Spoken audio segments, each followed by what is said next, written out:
Hello, good morning everyone. I hope you are here already. So this is our first live for the module follow-up in creative writing.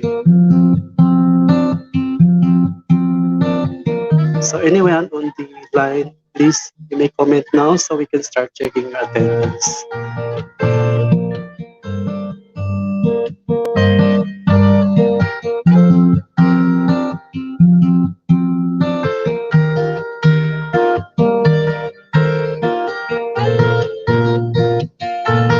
Once again, happy Monday to all. Malaysia Sukur. Malaysia Sukur. Shout out. So you may indicate your section so that I can counter check it on my master list. Mega shout out, Malaysia Sukur. Thank you for joining our live stream today for our first module follow-up in creative writing episode 1. So you may invite your classmate now so we can start. The time is 8:07. Mega shout out, Hyra Pino. Of course, Pangansayan by Yusra, Afra Omar, Rohaida Swabe. Welcome to our first live stream in creative writing. Later on, I will be orienting you all about our standards in achieving your grades in creative writing. Iralyn Sahiduan, welcome to our live stream.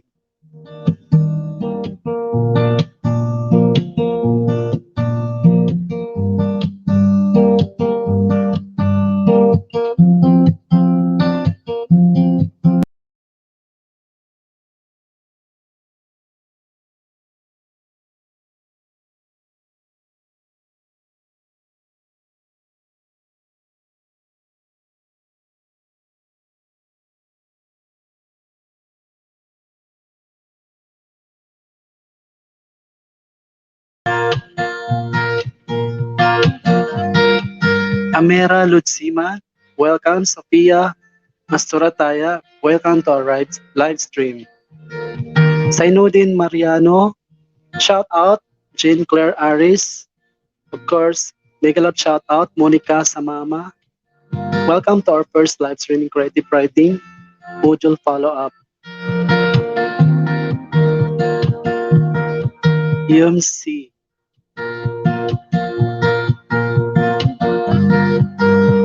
By Akas, mega love shout out. Isang kasama ni Jane Claire is si Michelle Ann. Okay, good to see that all of you have their partners already. You can share your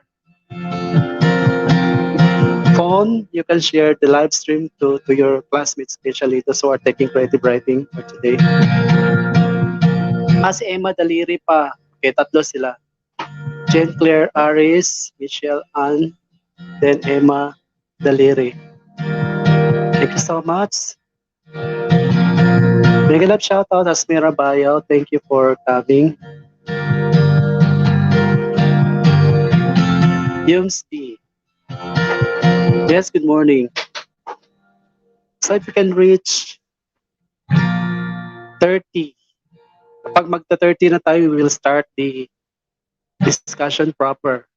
I'll be talking to you our quarter 1, week 1, module 1, lesson 1, imagery, diction, and figures of speech. I hope you will jot down notes. May mga papel ba kayo dyan? Yung may mga may mga module na nakuha, you can use your module. Diyan ko rin naman kinuha yung topic natin. Mega love shout out, Johari Makalgas, Shena Ramos, Shakira Namil, Martia Waya. Thank you for joining our live stream this morning, Monday morning.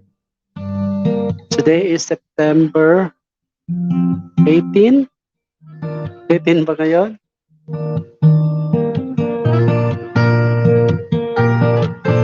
Humes A, si Waya, no? Jane Claire Aris Bote, and Apple Marmay Burlat Humes C. Anyway, I will be counter-checking all of your attendance right after our live stream. I-review ko ulit yan. Tapos i-check ko yung attendance natin. Ka-counter-check ko yan mamaya. Your attendance for today is equivalent to 20 points that will be included in your performance task. Alam na naman natin na yung iba hindi masyado hindi gaano nako-comply yung kung ano yung nasa module natin. So this is one way of helping you. This is another way of helping you. Especially yung mga boys natin na medyo irresponsible. Mega love shoutout, Jelly Manaban, Ana Mamalangkas, Like Kamanan. Welcome to our live stream.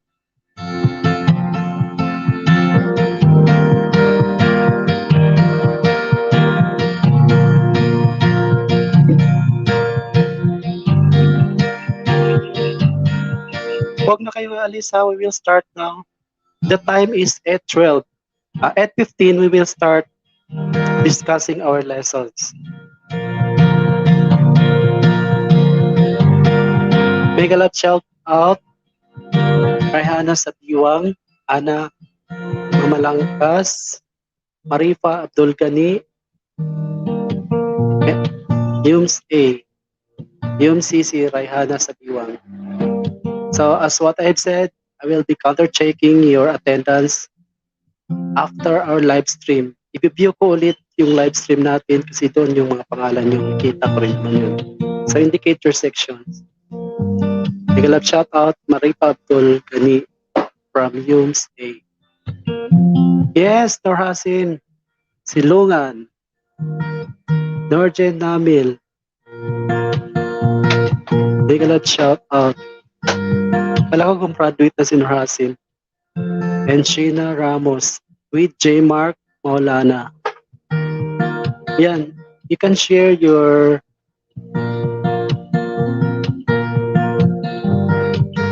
phone, you can share your gadget with your classmates and friends para maka-attendance sila. So we are now 28 million people in the house already. Thank you so much. Make a love shout out, Parson Andy, Iralyn Sahidwan, Queen Karen, by Karen Samandan, Ana Mamalangkas, Montria Galaw.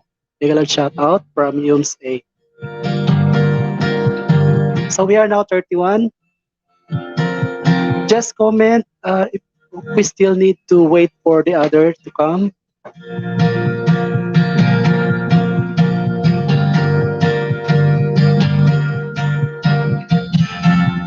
Jelly Manuban, Risha Angela Gira. Yan pala yung screen name ni Gira. Jelly Manuban. Once again, good morning. Happy Monday to all of you. And welcome to our first live stream for the school year 2021-2020. It is a module follow-up in creative writing, grade 12. So I think we will start now. The time is 8:15.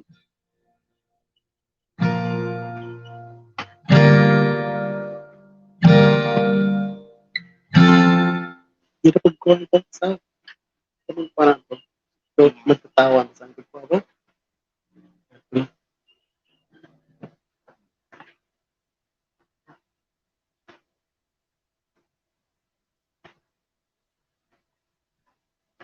Run out. Okay lang.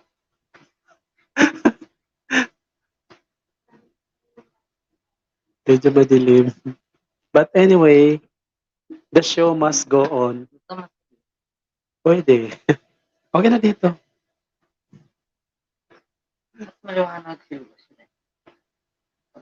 Mag-transfer muna kami ng set kasi brown out ha. Transfer muna kami sandali.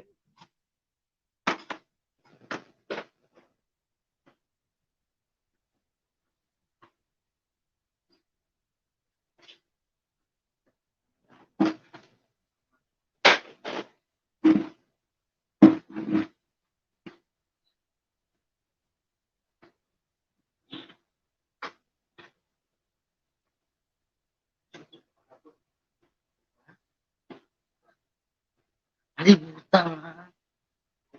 Bata Basta pink.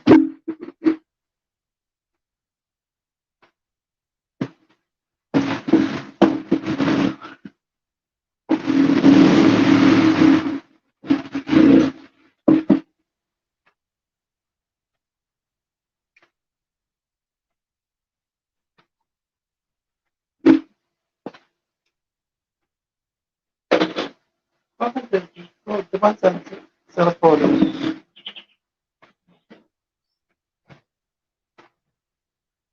Nag-change set kami kasi biglang nag-brown out.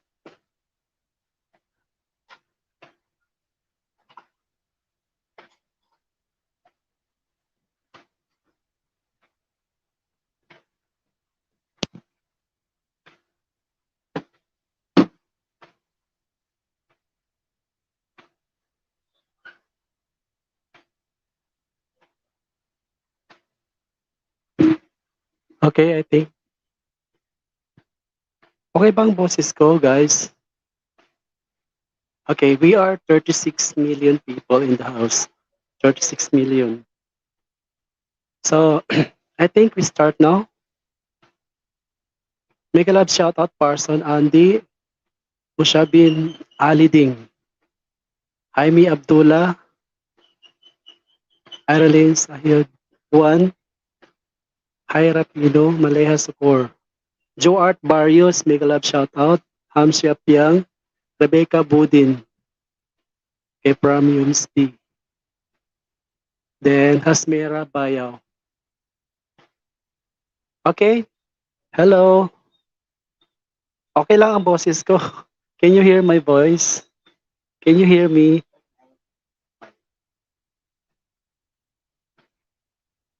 Hello, hello.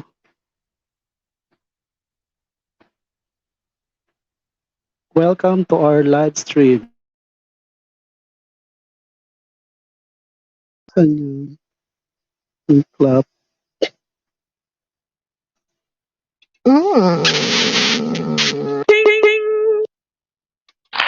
Ayan.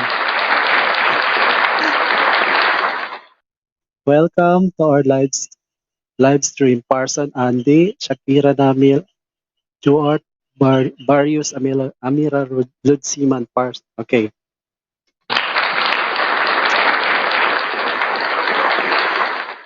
Congratulations and make a love shout out to the 34 million people in house. Don't leave, guys, no? Kasi right after this, I am going to give you a quiz. Okay, so we will start now. So a moment of silence, we'll have the presence of Almighty Allah first. أعوذ بالله من الشيطان الرجيم بسم الله الرحمن الرحيم الحمد لله رب العالمين الرحمن الرحيم مالك يوم الدين إياك نعبد وإياك نستعين اهدنا الصراط المستقيم صراط الذين أنعمت عليهم غير المغضوب عليهم ولا الضالين آمين ربنا آتنا في الدنيا حسنة وفي الآخرة وقنا عذاب النار الحمد لله. Okay, good morning and happy Monday to all of you. This is our first live stream in creative writing, a module follow-up in creative writing for the school year 2021-2020. So I'll be talking to you our first quarter week 1 module 1 lessons, which are the imagery, diction, and figures of speech. So first, let's talk about imagery. I believe all of you had already encountered all of those literary devices that I have mentioned, the imagery, diction, the figures of speech.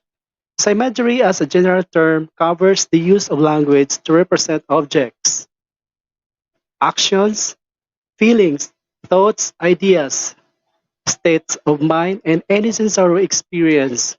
It is a figurative language used to appeal to the senses through vivid descriptive language. Imagery creates mental pictures in the reader's mind eyes as they read the text. So ganun, no? We can picture out what were the things that we are reading. That is why it is recommended that all of us must read. Reading is 75% compared to that of what we see on the screen.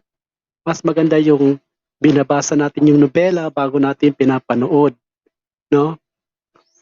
Kapag binabasa natin kasi, it makes sense. Uh, it makes our creative imagination functions through the literary devices that the writer had used in his writing or on the novel in particular. So, kaya mas recommended tayo magbasa. There is a tendency that 75% retention in our memory compared to that of what we have seen on the screen. Kapag napapanood lang natin yung movie na hindi natin nababasa, hindi masyado, madali natin makalimutan. But if we read the novel, it lasts, no? It lasts in our memory. Naglalasyon siya. Especially kapag tayo ay nakaka-relate. So that is imagery. So those words used by the writer and that creates pictures in our mind's eye is our imagery. When an author uses descriptive language that helps the reader better understand what is happening, that is an imagery. An imagery can mean helping to make an image in the mind, but it can also appeal to the other senses. So through our senses, we may be able to picture out what is being said by the author or by the writer. So, description using the senses. First, number one, the cupcake was good. So, number two, the frosting melted on her tongue, making her forget everything but its sweetness. Number three, it was sunny. Number four, the sunlight filled the fields with golden rays. So all of those four sentences were properly described. So what senses that respond to all of those sentences? Number one, the cupcake was good. So sense of taste, yung ating taste. The cupcake was good. When we say the cupcake was good, we taste it first. Then the frosting melted on her tongue, making her forget everything but its sweetness. So of course, taste pa rin siya. Sense of taste. It was sunny. So ano yung senses? Sense of feeling. No, nainitan ka, so you may react on the heat on the sunny day. So the feeling you have is hot because of that sunny day. Number four, the sunlight filled the fields with golden rays. What senses that we use that is being utilized? Sa sense of sight, yung ating paningin.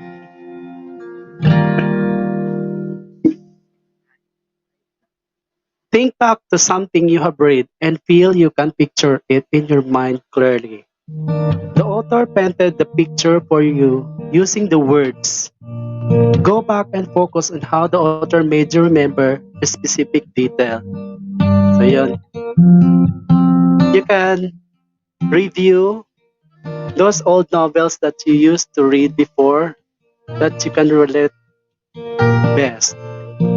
So try to look for the literary device that the author or the writer had used that appeals to you, to your senses, that made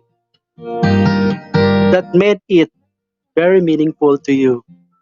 So all of those literary devices has been used to convey messages so that it will become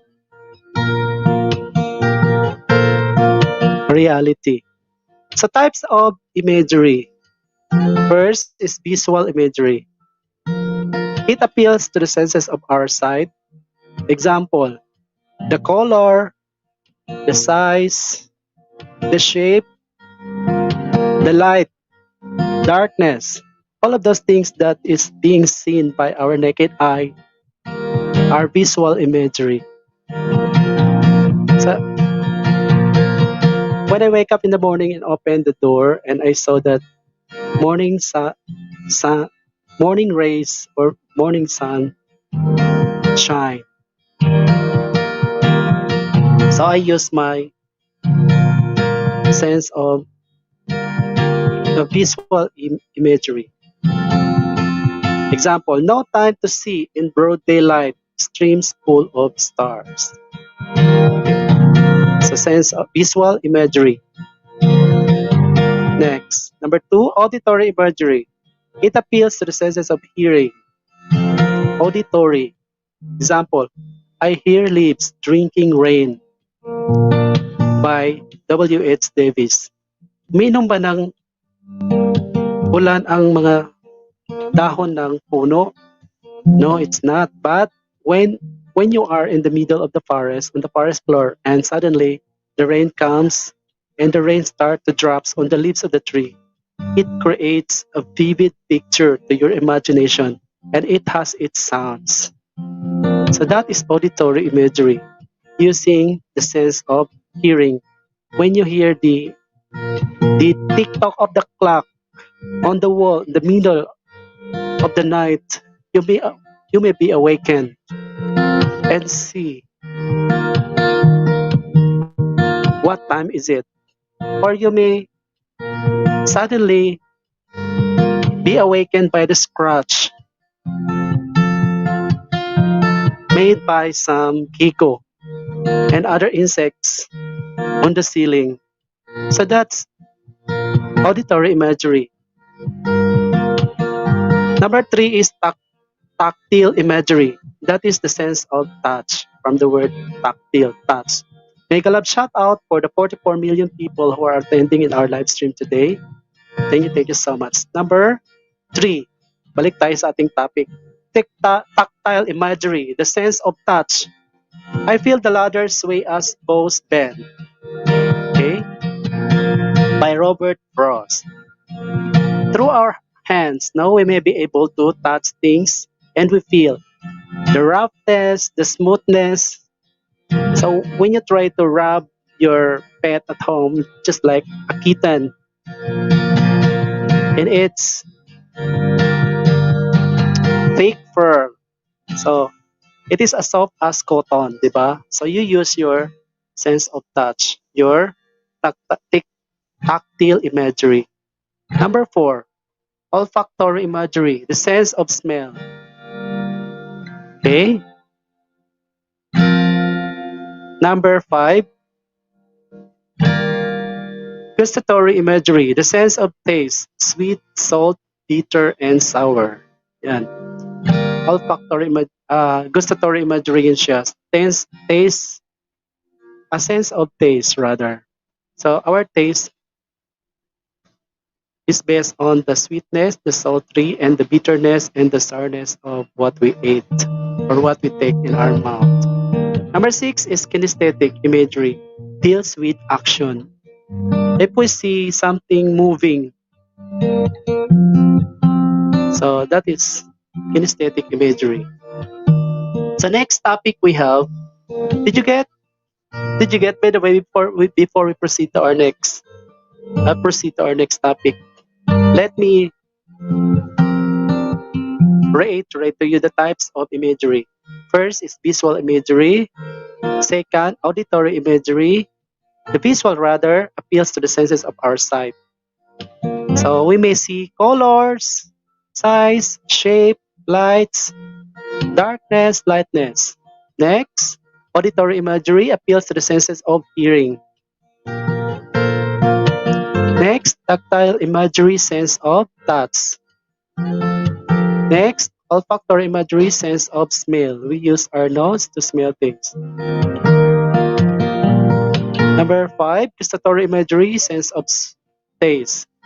We refer it to sweet, salty, bitter, and sour. And last one is kinesthetic imagery, deals with actions. So next, we may proceed now to diction.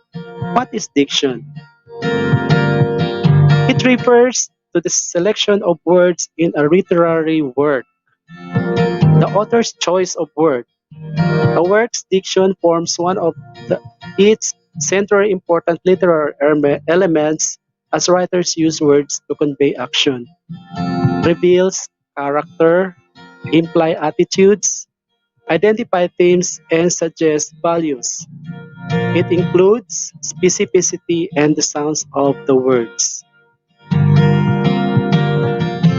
Diction is author's choice of words, as we have said. It contributes to creating a certain mood in the reader. Okay? So once a writer is very creative, no, that is why the descriptive title for our subject is creative writing, because we want to be as much creative as we can in order to convey message towards our reader, for them to understand best what we wanted to tell them. So I hope you could be as creative as you are too. That is why we are dealing with this different figurative language or literary devices that we may use in the future. So, again, addiction is author's choice of words.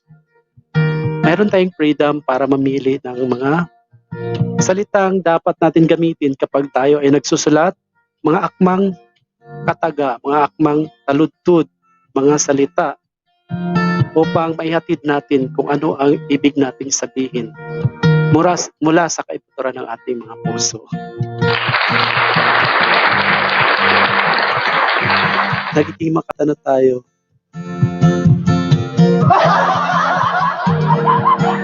Okay. So we'll go back. Diction might change depending on what type of literary text is being written. Example, the formal essay. So formal essay uses formal diction. Story uses informal diction. So there are some formal words that we may research, no? For example, when we say start, that is informal. But when we use commence, let's commence our meeting for today. That's very formal, no? So I hope you could research more words, more example of formal words that you may use. So why does diction matter? Bakit ba mahalaga talaga ang diction? Both in speaking and in writing. Diction or choice of words often separates good writing from bad writing. Yes, oo nga naman. It's important that words are used in the appropriate manner in order for the reader to understand easily. Proper use of diction helps individuals decipher the different texts of context. Okay, we have the types of dictions. Formal diction. Formal words used in formal situations such as press conference and presentations. Mga formal yun siya. Kapag nag-attend ka ng press conference. Saka yung mga presentation na ginagawa ng mga executive manager sa isang company, no? Or kahit na sa school, no? When you are having your presentation, when you were assigned during our face-to-face, when you're assigned to talk about certain topic, so you are very formal. So you must be formal. The diction must always be accompanied in your presentation to make a holistic presentation. So next is formal diction, then informal diction. Use of informal words and conversations such as writing or talking to friends. So kapag casual lang na conversations to your friends, that is informal, no? Okay. Next, colloquial diction. use of words common in everyday speech, which may be different in different regions or community. Sa colloquial, yung mga mother tongue natin, colloquial yan siya. That is a colloquial dictions. Next is slang diction. Is the use of words that are newly coined. Example, the gay language, yung mga salitang kanto at iba pa. So, mga slang diction ang tawag sa kanila. So, those are the type of dictions. Again, I'd like to repeat. The formal diction, uses of formal words. And the informal diction, the casual conversation we have with our friends, yung pang-araw-araw natin na ginagamit. Then colloquial diction, the use of common words in everyday speech. So, yung mga lingwahe natin, mother tongue, they might be different from other regions or community. Then number 4 is slang diction. Okay, so slang dictions are those dictions that has been used by a group of people such as gay, for example. May mga gay language, di ba? May mga salitang kanto, mga salitang balbal. Those are slang dictions. Okay, so those are about dictions and imagery. So now, let's proceed to the figures of speech. By the way, before we proceed, so ang tao sa ating live stream ngayon ay 40 million. 40 million. Ang YUMS, grade 12 YUMS, we reach 172. 172 tayo lahat. Tapos 40 lang ang nag-attend. So I understand na walang gadget yung iba at saka malayo ang signal. So maybe next time you can find ways to attend our live stream for our module follow-up. Ginagawa natin ito para mag-follow up kayo. At saka we are taking advantage of the lockdown, of course. Palimpag National High School has been locked down for 14 days due to inevitable circumstances. It is not just here in our municipality, but throughout Philippines or throughout the world, perhaps. So, we will now proceed to the figures of speech. Natapos na tayo doon sa imagery, then diction. We will now proceed to figures of speech. So, I paired, no? I-pair ko yung mga figure of speech for us to easily understand, decipher. Okay, so simile is paired with metaphor because they have similarity. The commonality of simile between that of metaphor, they compare two things that have common qualities. Comparing two things that have something in common. For example, yung tao at saka yung animal. Ano ang commonalities ng tao at saka aso, for example? So they both breathe, di ba? So even though that they are different, they have the same qualities. Okay. For the simile, it uses as or like. Tandaan nyo yan. As or like. For example, he was panting like a dog under the midday sun. So, mingal siya, no? Dahil sa init ng araw. So, the word he refers to a human person. Then, it was compared to a dog. Kasi humingal din ang dog, di ba? So, ano ang ginamit na expression doon? Like, he was panting like a dog under the midday sun. So, that is simile. Comparing two different things that has something in common. The dog and the person, yung lalaki. He was panting like a dog under the midday sun.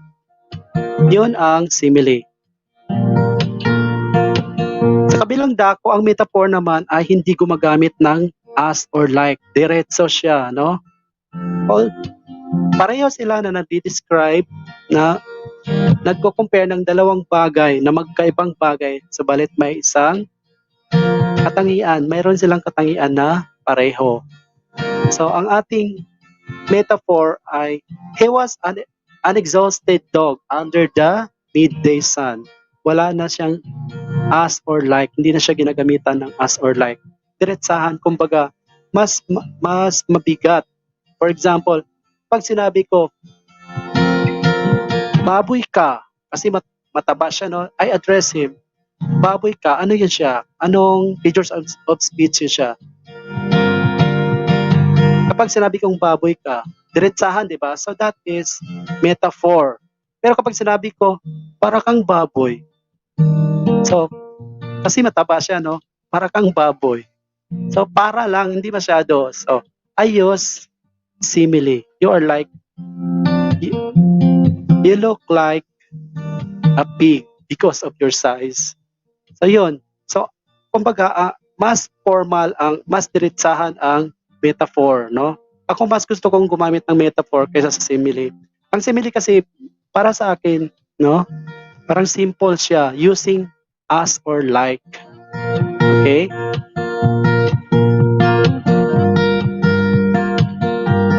The people are running like an ants. So, simile pa rin yun siya because I compare people to an ants using the word like. Pero kapag sinabi ko, you are an ant, so that is metaphor already. Okay? Nakuha nyo ang pagkakaiba, ang comparison ng metaphor at saka simile. Ang simile ay gumagamit ng as or like while the metaphor hindi siya gumagamit. Pero they are both comparing two different things that have something in common with commonalities. Okay? So, that is simile and metaphor. Next, we have personification and apostrophe. So, both are titingnan natin yung module natin, no? So, personification and apostrophe. Personification endows human quality or abilities to inanimate objects or abstraction. While apostrophe is addressing an absent person or thing that is an abstract. So, give human quality to inanimate object. Kapwa sila nagbibigay ng human quality doon sa mga bagay-bagay na hindi naman tao. Parang pagsasatao, yun siya yung Pilipino ng personification, no? Pagsasatao.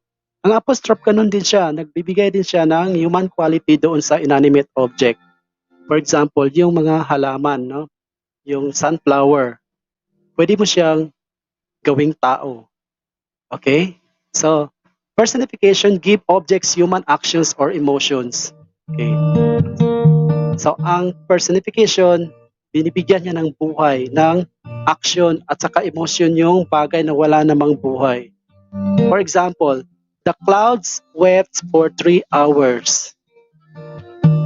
Umiyak ba ang mga clouds? Hindi naman, di ba? Kasi wala silang buhay.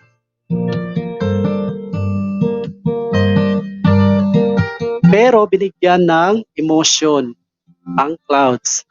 The clouds wept for 3 hours. Then, ang apostrophe niya is, ganun din siya, binibigyan din siya na addresses an object or person who is not there. So, parang nagre-response ka or kinakausap mo siya. Nagbibigay ng command. Cloud, stop crying. The people are droning. Apostrophe yun siya. Okay? So, it addresses an object or person who is not there. So, sa sample natin dito, ang apostrophe, ang personification is, William, we're wary of the weather, said the sunflowers, shining with dew. Yan.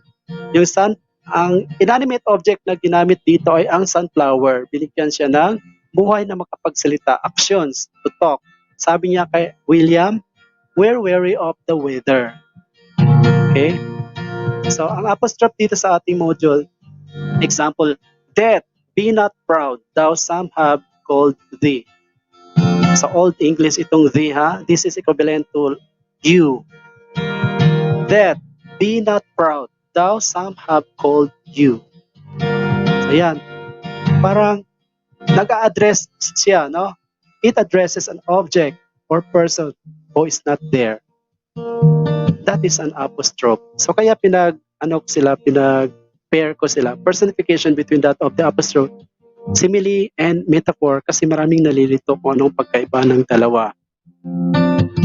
Okay? So again, personification gives object human actions or motion, while apostrophe addresses an object or a person which is not there. So next, hyperbole. Hyperbole. Alam nyo, ang hyperbole, it is from the word hyper. Hyper. Exaggerated statements and phrase to show emphasis. So kumbaga OA siya. OA. Kapag gumamit ka ng hyperbole, yung sobra-sobra. Marami tayong mga hyperbole sa mga muro na nasasabi natin, pero hindi natin alam na mga figure speech na pala yung mga sinasabi natin, yung mga expressions natin. For example, yung nanay, inutusan niya yung kanyang anak na bumili ng asin. Tapos ang tagal-tagal ng bata bumalik kasi nakita pa niya yung kaibigan niya. So that made her stay long. Anong bumalik na siya, sinabihan siya ng kanyang nanay, "Oh my God, you're almost 3 years there. 3 taon ka nang bumili ng asin. Ngayon ka palang dumating." So exaggerated masyado, no? OA, yung pagka-describe niya. Imbis na sabihin lang niya na, bakit ang tagal mo? So ang sinabi niya sa bata, 3 years ka na. Bumili ka lang ng asin. It takes 3 years for you to buy that salt. Okay? So, another, para akong halos mamatay sa katatawa. Okay? Yan siya. Yung mga expressions na hindi natin alam, hyperbole pala yan siya. I almost die of laughing that I lost my breath for seconds. May ganon.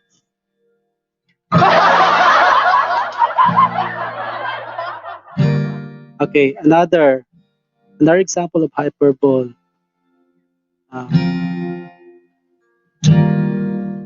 Kumusta nung nag-opera ka, for example? Kumusta? How do you feel? Wala lang, parang kagat lang ng langgam. Hyperbole. Next, my bag weigh a ton. Grabe ang bigat, 1 tonelada na talaga yung bag niya. So, ang ibig niya sabihin siguro, branded yung bag niya. Next, it was so cold. I turned into a block of ice for seconds. Grabe no, exaggerated masyado. Malamig masyado, sabi niya. Then, I turned into a block of ice for seconds. Another example ng mga ka-OA yan. Lahat ng OA, hyperbole yan siya. Yung over na sinasabi ni Milay, hyperbole yan siya.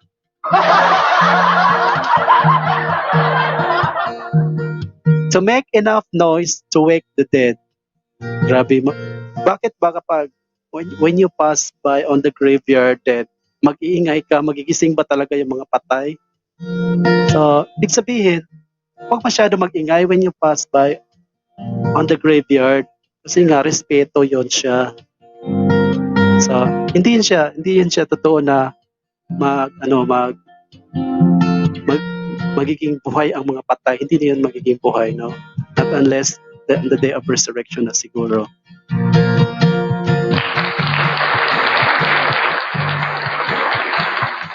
So, tandaan, ang hyperbole are exaggeration of statements and phrases to show emphasis. Mga ka-OA yan. Over masyado. Sa mga moro, marami tayo yung mga expression. Mga, sabi nila, hinayaban mo, mga ganyan. Hyperbole yun siya. Hinayaban mo sa bilao, mga hyperbole yan siya. Ano pa ba ang mga hyperbole? Yung mga OE masyado. Yung mga expressions ng mga muro. Marami tayong mga expressions na hyperbole. Ano pa kaya? I am in a cloud nine. Masaya ka ba? Yes, I am in a cloud nine. Over yun siya. Grabe.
Right.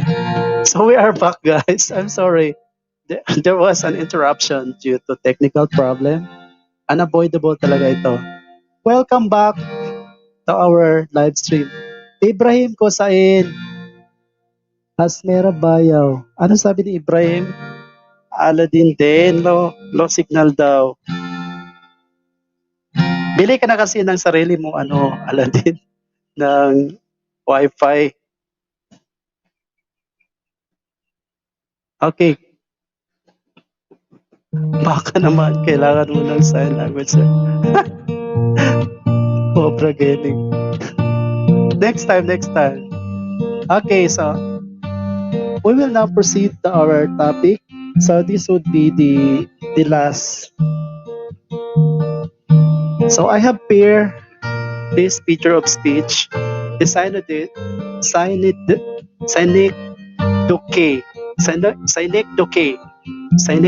and metonymy. So synecdoche and metonymy using an object in place of others. Pareho lang sila, no? Their commonality is using an object in place of another. So for the synecdoche, it uses a part to represent the whole. For example, we need to know how many heads to expect. So ulo ba ang pinipilang kapag nasa hotel tayo, kapag may kasal sa convention, for example? We need to know how many heads to expect. So ilan ba yung dadalo? Hindi ulo lang, hindi ulo lang ang pinipilang, kundi kasali yung pati ang katawan. Ibig sabihin nun, tao, kung ilang tao ang dadalo sa convention na yon. So next, ang metonymy naman uses something related, pero hindi ito bahagi. No, it is not part of it.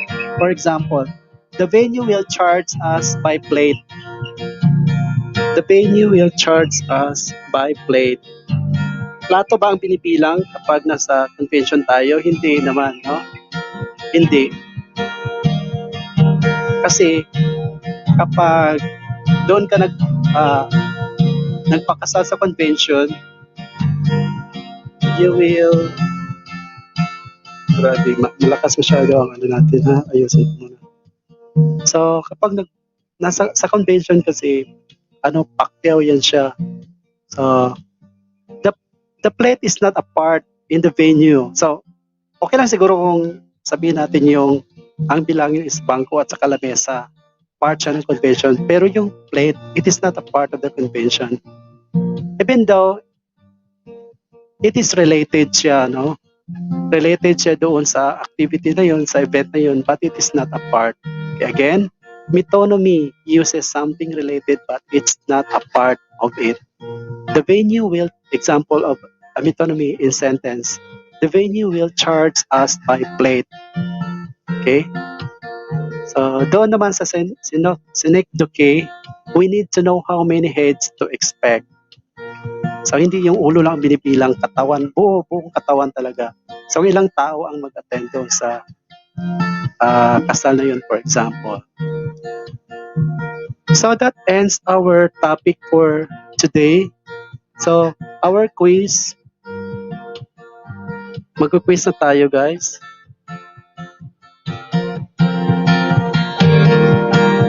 So, ang quiz na ito ay ipasa ninyo sa 4. Isasama ninyo doon sa yung mga nakakuha na ng module sa ating creative writing, you can insert it in your module. So, ito yung quiz natin. Madali lang naman.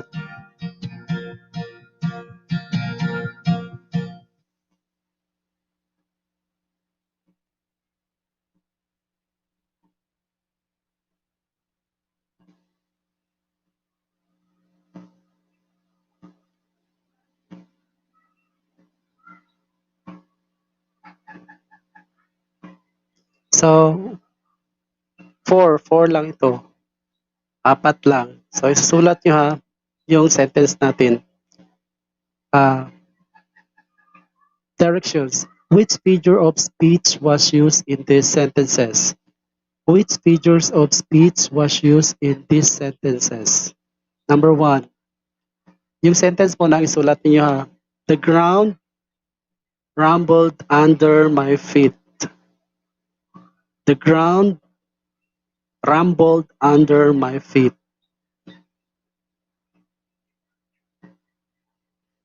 Next, number 2 sentence. Balikan ko yung number 1 sentence. The ground rumbled under my feet. Rumble, yung spelling na nag-away, i-past form lang ninyo. Lagyan lang ng T. Number 2, the earth waited for the perfect time to exact its revenge. The earth waited for the perfect time to exact its revenge. Again, the earth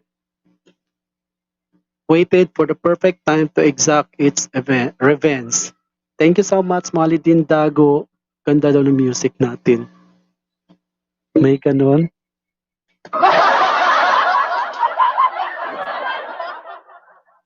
Okay, next, number 3. People started running like ants. People started running like ants. And number 4, we were chickens with our heads cut off. We were chickens with our heads cut off. Number 5, mayroon pa tayong last.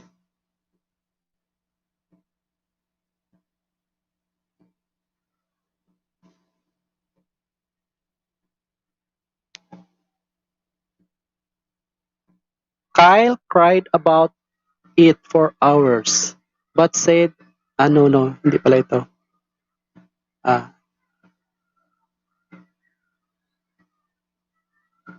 Paul said the ideas presented to him blew his mind. Paul said the ideas presented to him blew his mind. Okay, so 5 sentences lang. Then, which figures of speech was used in those sentences? So, marami na tayong natakal kanina. Mayroon tayong simile, mayroon tayong metaphor, personification, hyperbole, synecdoche, and metonymy. So, meron akong pahabol na hindi ko na-discuss pala, yung about sa onomatopoeia. Mahirap i-spell, di ba, ang onomatopoeia?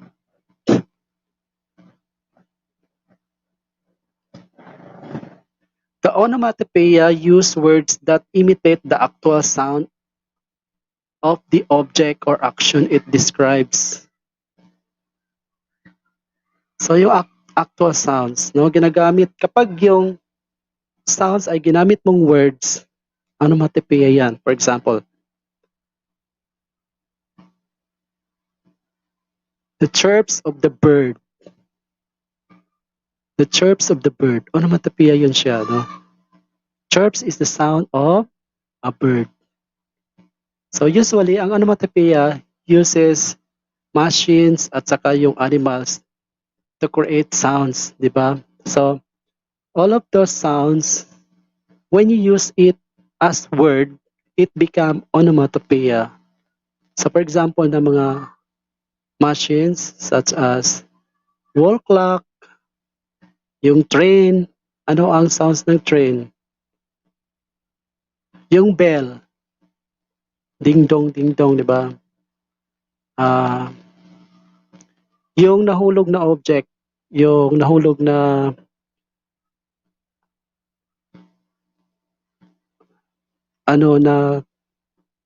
kubiertos, for example. Clink yung sounds niya, di ba? Then sa animal, meron yung sounds ng ibon, chirps. Then, yung pusa, shh, shh, di ba? Yung sound ng BIG, oink oink. Di ba? Oink oink ba?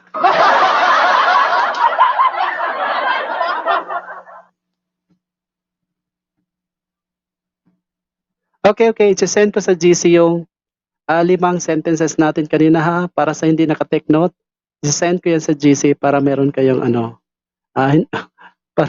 para may hostisya. Alam ko may ina ang signal ng iba dyan. Tsaka hindi rin masyado nakakahabol. Okay? So, another sound, if we use those sounds of an object in a sentence and use it as word, then it becomes onomatopoeia. Okay, for example, the fighter jet woos by the excited crowd before doing a corkscrew spin. So yung word na woos na yun yung sound ng jet na yon. The fighter jet woos by this excited crowd before doing a corkscrew spin. So, di ba yung fighter jet, nag-ano yun siya, nag-spin siya. So, yung zzz, zzz, yung sound niya yun ginamit as word. So, it is an onomatopoeia. So, tandaan nyo, ang mga onomatopoeia ay sounds na ginagamit as word. It may come from an animal, sound of an animal, or sound of a machine usually. Okay? So, forward ko lang sa GC natin yung ating 5 sentences para fair. So, I think that's it. My last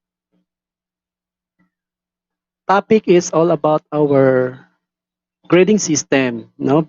Before we end up our meeting for today. So our grading system is 40-60. What is that 40? That is, it comprises your written works.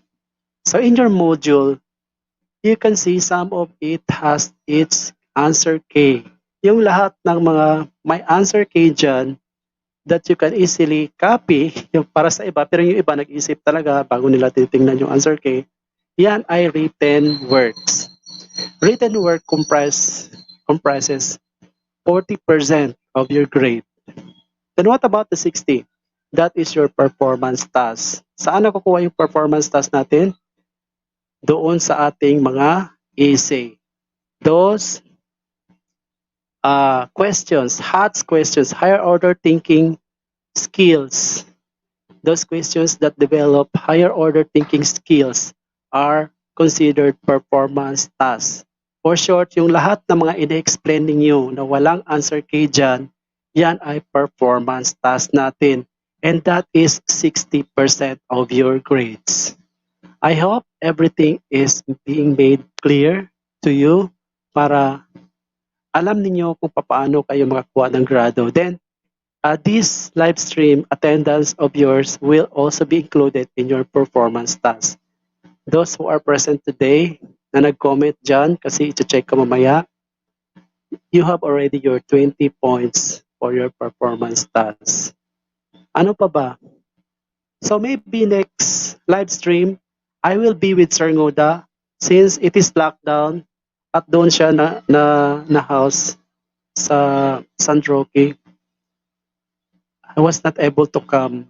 So maybe next time, he will be with me talking about your practical research. Follow up niya yung thesis writing. Okay? So, I think that would be all, not unless kung may mga questions kayo.